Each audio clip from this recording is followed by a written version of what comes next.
Friends, you people are few days away from your exam for English language subject specialization, and I'm getting loads and loads of requests for making a video about language transfer section of the exam. So I thought of helping you. Why not? Whatever is possible from my side will be done for sure. So what are we waiting for? Let's start the video. So basically, what is language transfer? Language speakers or writers applying knowledge from their native language to a second language. So language transfer happens whenever you try to apply your knowledge from one language, that is your native language, to a foreign language. And it occurs only in situation when someone doesn't have a native language command. So we'll be discussing the differences of structure of sentences between Arabic and English. So let's have a look at some basic differences. Arabic texts are written from and read from right to left. You can see here, this is a basic common phrase that we use in daily language. So Arabic is written from right to left using a cursive script. You can remember the keywords using a cursive script, and you can also remember that Arabic script is written from right to left, and it's also read from right to left. Compared to English, which is written using a Latin script. So it's not a cursive script, it's written using a Latin script and read from left to right. You can see here it's written from left to right. We're very much familiar with that. Distinction between lower and upper cases and the rules on the use of punctuation are looser compared to English. So let's have a look at the next slide. To understand sentence structure in English language, you must have a general understanding of the types of words that are used to make sentences, because you'll be getting some questions related to that only. That's why I'll focus on that. Any English sentence consists of some basic components or parts, and the basic structure of English sentences: subject, verb, and object. So let's have a look at that. We'll be looking at the examples in the coming slides, but contrary to the previous slide, let's have a look at this. On the other hand, Arabic has different types of sentences and therefore different structures. So there are four types of Arabic sentences. In Arabic, we have verbal sentences, we have nominal sentences, then functional sentences, and then non-functional sentences. It's quite different from the structure of English sentences. That's why it would be beneficial for all of you to Google these terms and find out more about it. So let's have a look at this sentence structure in Arabic. In Arabic, the language, the sentences are of two kinds, nominal and verbal. So you can see, obviously, a verbal sentence begins with a verb, but nominal begins with a noun or a pronoun. So nominal sentence has two parts, subject and predicate. In case you want to revise what a predicate is, it's a part of a sentence or a clause that tells what the subject is doing or what the subject is. Let's have a look at this example. The cat is sleeping in the sun. The clause sleeping in the sun is the predicate because it's dictating what the cat is doing. So predicate is something which describes the subject, or it tells what the subject is. So remember that in Arabic language, the verbal sentence is going to begin with a verb, or a nominal sentence is going to begin with a subject, with a pronoun or a noun. All right, and it has two parts. It has a subject and a predicate. For example, if you look at this sentence, that was an excellent answer. So it begins with a pronoun. I have three brothers. Again, it begins with a pronoun. So basically in English, the sentences contain clauses. The sentence can contain subject. The subject in a sentence is generally the person or someone or a thing carrying out an action. For example, the boy eats the apple. Here it's the subject is the boy who's doing the action, and what's the action? He eats the apple. While in Arabic, the verb will be at the beginning. You can have a look at the sentence. I'm not an Arabic teacher, so excuse my pronunciation. So you can see here al-walad akul al-tafahat. So here it's written in English language, the boy comes first because it's the subject. But in Arabic, the verb will be at the beginning. In English, subject is in the beginning, but in Arabic, the verb will be in the beginning, because we discussed in the previous slide that there are two types of sentences, verbal sentences and nominal sentences. So verbal sentences begin with the verb. Akul means eating. So akul al-wald al-tafahat. The boy is eating the apple, but here the verb akul means eating. The verb is coming in the beginning, so it's a verbal sentence. So this is a basic difference, and we got similar questions in the exam, so you must understand the structural differences. So let's have a look at this slide. English sentence basic 5 structures.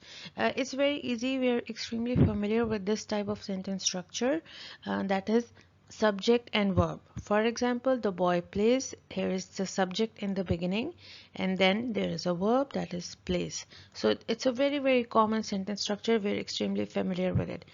Or subject, verb and object. It's also a very common structure that we know of, that is John kicks the ball. John is the subject, kicks is the verb, and object is the ball. If you look at this one, subject, verb plus adverb. The boy ran quickly. The boy is the subject, verb is ran, and quickly is the adverb which describes that how did the boy run. Similarly, there is another similar sentence structure, that is subject, verb plus adjective. The girl is pretty. The girl is subject, there is a helping verb, and then there is an adjective. So subject, verb and noun, that is the boy is a student. The boy is the subject, we have a helping verb, and what's the noun? That he is a student. It's the name of the thing, person or place, that he is the student. So these are basic sentence structure types in English language, that is subject and verb. Then it can further be followed by subject, verb, object, or subject, verb, adverb, or subject, verb, adjective, or subject, verb, noun. But the first two things remain the same. Remember, subject is always going to be followed by a verb. Then it can further be followed by either an object or an adverb or a noun or a verb. Okay, now let's look at the further explanation about Arabic sentence structures. There are two types of sentences in Arabic, that is equational and verbal sentence or nominal sentence. So equational sentence, which doesn't have any verb, or it's verbless, you can say. So it can have a noun or a pronoun in the beginning, as we discussed that it's also called a nominal sentence. Remember the word, a nominal sentence. It's going to have a noun or a pronoun in the beginning. It's a verbless sentence. For example, if you say Zaid Talib, Zaid is a student, right? But there is no verb in this. Is a student, is a missing in this.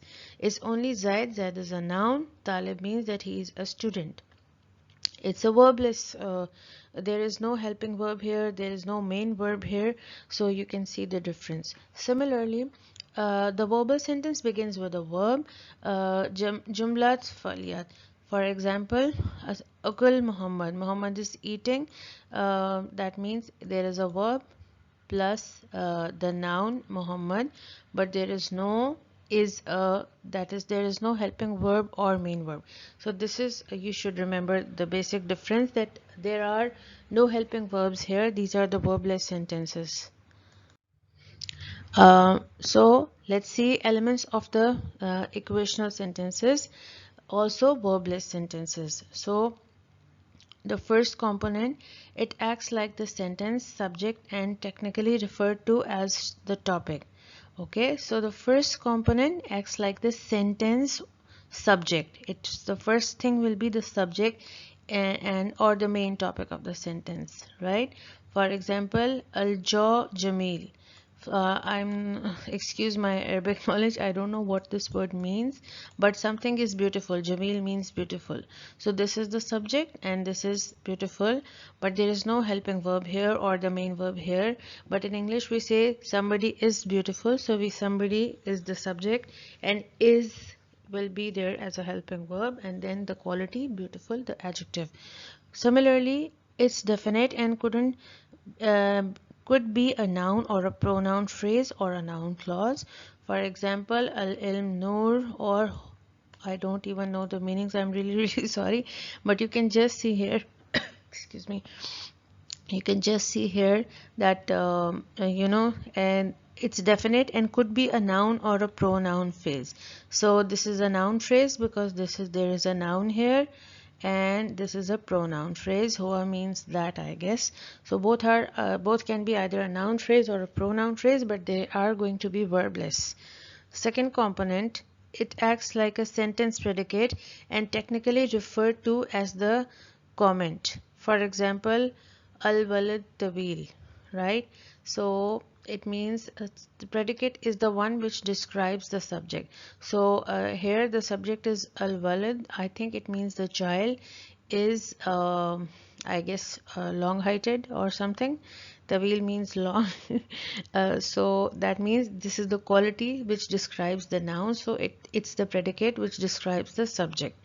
It's mostly indefinite and um, could be noun, verb, pronoun, phrase or clause or even a full sentence, right?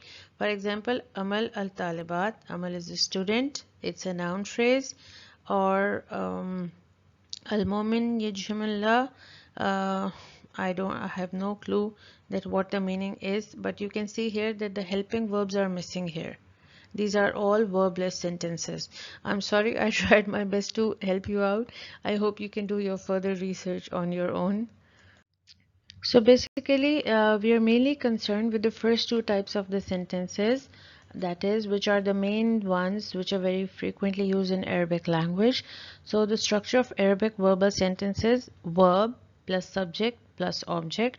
So the order, as you can obviously see, is different, but the components are mainly same of the English, because in English language also there is also verb, there is also subject, there is also object, but the difference is that in English sentences never begin with the main verb. uh, But in Arabic, verbal sentences always begin with verb, and nominal sentences are going to begin either with a noun or a pronoun. So the order you can see is different. Obviously, the order basically is different. The order is of the subject, verb, and object, because in English language, sentences don't begin with the main verb. They can begin with a helping verb, but they don't begin with the main verb. And also, and that's why there are differences of structure. There are variations on the verbal sentence types in Arabic. So keeping the verbal types of sentences in mind, because we discussed that there are only two categories of sentences basically which is frequently used in Arabic, that is verbal sentences or nominal sentences. Verbal sentences begin with a verb and nominal sentences begin with either a noun or a pronoun. So based on the verbal sentences, there are variations on verbal sentence types. For example, there are kana sentences, or the conditional sentences, or the imperative sentences. So let's see elements of verbal sentence. The common type of sentences in Arabic. The verbal sentence has three elements, that is the verb, the object, the subject, and the object. We already know verb is the action, the subject is someone who performs the action, and the object is something on which the action is performed. So if you have a look at this sentence, Rakil Ahmed al-Qurat or Zahabar Rajul. So it can be transitive, which has an object, or it can be intransitive. The verb can be of two forms, which has an object and which doesn't have an object, right? So Rakil Ahmed al-Qurat. Al-Qurat is the object here, right? Ahmed is the subject, Rakil is the verb here. Or Zahabar Rajul. So you can see here, come outside, I think, or inside, but there is no object here. So the verb can have an object or it can be without an object. The subject can be an explicit noun or implied pronoun. For example, if you look at this sentence, Ja Umr. So there is a very explicit noun here. Umr is a noun. Or Wasil Mutakhir Huwa. I think Huwa is the pronoun here. And the object can be a noun. For example, Ukul al burtaqala. So someone is eating an orange, I guess. So al burtaqala is a noun. Or أختص أخذت itfal ilal. So ilal, I guess, is the pronoun. Excuse my Arabic, but basically all we need to know is the sentence structure, the verb, the subject, and the object. And let's have a possible word order of the verbal sentences. It can be verb, subject, object. For example, Sharb Khalid Al Halib. So, as we discussed, that Arabic sentences are mostly verbal sentences. So, this sentence is Sharb, that is drinking, Khalid Al Halib. Khalid is drinking milk. You can notice the difference of structure in English, because had the sentence been in English, it would have started with the noun or the subject. Khalid is drinking milk, right? But here it's beginning with a verb, because we discussed it in Arabic language. There are two types of sentences, verbal and nominal. So it's a verbal sentence because it's beginning with a verb. So we have a verb in the beginning. Khalid is the subject who's doing the action, and object is milk, on which the action is being done. Similarly, there can be another structure type, that is subject, verb, object. For example, Khalid Sharbil Halib. So you can see here who's doing the action, who's the subject. Okay, Khalid is the subject. What is the verb? He's drinking, that is Sharb. What is the object on which action is done? That is Al Halib. Or verb, subject, object. For verb, object, subject. For example, Sharbat Khalid. Khalid is drinking, right? So, what is the action? Sharba. Who's doing it? Khalid is doing it. What is the thing on which action is done? Sharba is the thing on which action is done. Something is being, water is taken, or the juice is there. Maybe he's drinking juice. So you can, this is the object also. This is the, Khalid is the subject, and Sharba is also the action. So let's conclude. So there are of course some differences between English and Arabic language sentence structure. In English, a complete sentence must have a verb, while in Arabic, a sentence can stand on its own without a verb, like that of the equational sentence or the nominal sentence, which begins with a pronoun or a noun, which could cause some problems in translation. For example, the sentence could be translated into Al-Tawil, Al-Walad Tawil, the boy tall. You can see here the boy tall. The helping verb is missing in this sentence. That's why there can be differences, there can be complications while translating, because in this sentence it begins with a noun, or al-walad tawil. Actually the pronoun al-walad tawil, the child is tall, while the correct translation is the boy is tall, which is missing here because it's a nominal sentence. The different structures in Arabic can be used to express the same sentence structure in English, which can cause translation problems again. For example, Sharba Khalid. So Khalid is drinking milk. Drank it Khalid. If you translate it, it's going to be quite weird. Similarly, Khalid Sharbal Halim. Khalid drank the milk. Or um, Sharb Khalid Halim. Drank Khalid the milk. Drank Khalid the milk doesn't make sense. You can say Khalid drank the milk. If you translate it as it is, Sharb means drank. Khalid Halib means the milk. So the order, if you translate it in the same Arabic order, definitely it's going to sound wrong in English, because the sentence structure is totally different, which I've discussed already in previous slides. Because basically the differences of subject, verb, object, and the other sentence structures, which are completely different in Arabic and English. So let's review some examples now. English. Ahmed plays soccer. Although the sentence starts with a noun. Ahmed is a noun, then there is a verb, then there is object. So this noun is the subject of the verb that comes after, and doesn't make the sentence nominal. Because a nominal sentence begins with a pronoun or noun, but it's usually verbless. But here we do have a verb plays. Uh, English, as we said, has only verbal sentences. So this sentence is a verbal sentence and the structure is subject, verb and object. And it's the same in all grammatically correct English sentences. And let's have a look at the Arabic structure. The same English sentence can be translated into Arabic in two different ways. Either as a nominal sentence, Ahmad yal'ab kuratul qadam. That is, Ahmed is playing soccer, right? So but this sentence here begins with a noun. Ahmed is a noun. Okay, it begins with a noun, so it can be a nominal sentence, right? It can be translated this way and be grammatically correct. Ahmed here is a topic, not a subject, so we take it as a topical sentence. He is a topic.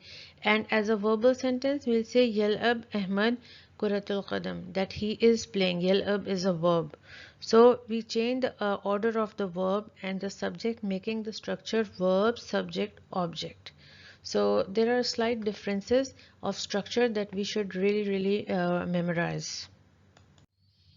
So one of the most common mistakes that students make is to translate the sentences between the two languages in the same order. Whereas we discussed in the previous slides that the order is totally different. That's why translation cannot be done in the same way. We must keep the sentence structure in mind. Although it's a simple rule that each of them has its own structure and order, but sometimes students make mistake. That's why when language transfer takes place, the Arabic students might make these mistakes because they are only used to two sentence structure types, that is the nominal sentence and the verbal sentence. So that's why when they speak English, they make those errors as well. So focus on learning those differences and those slides.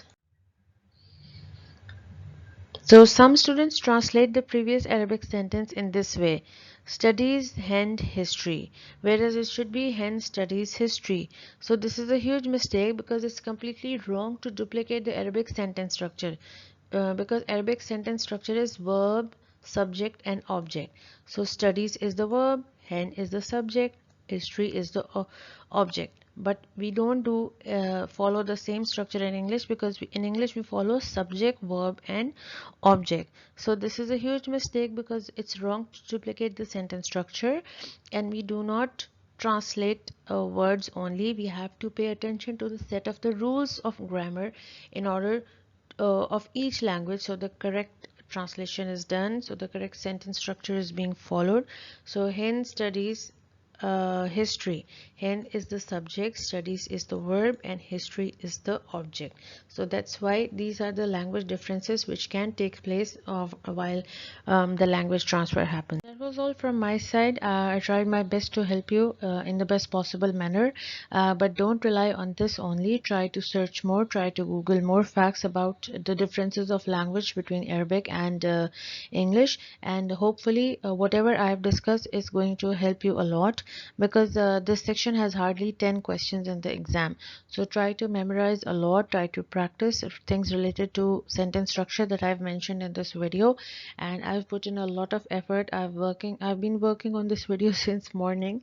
Please don't forget to like this video, and do drop in some feedback related to this video, and I'll see you in my next video. Best of luck for your exam.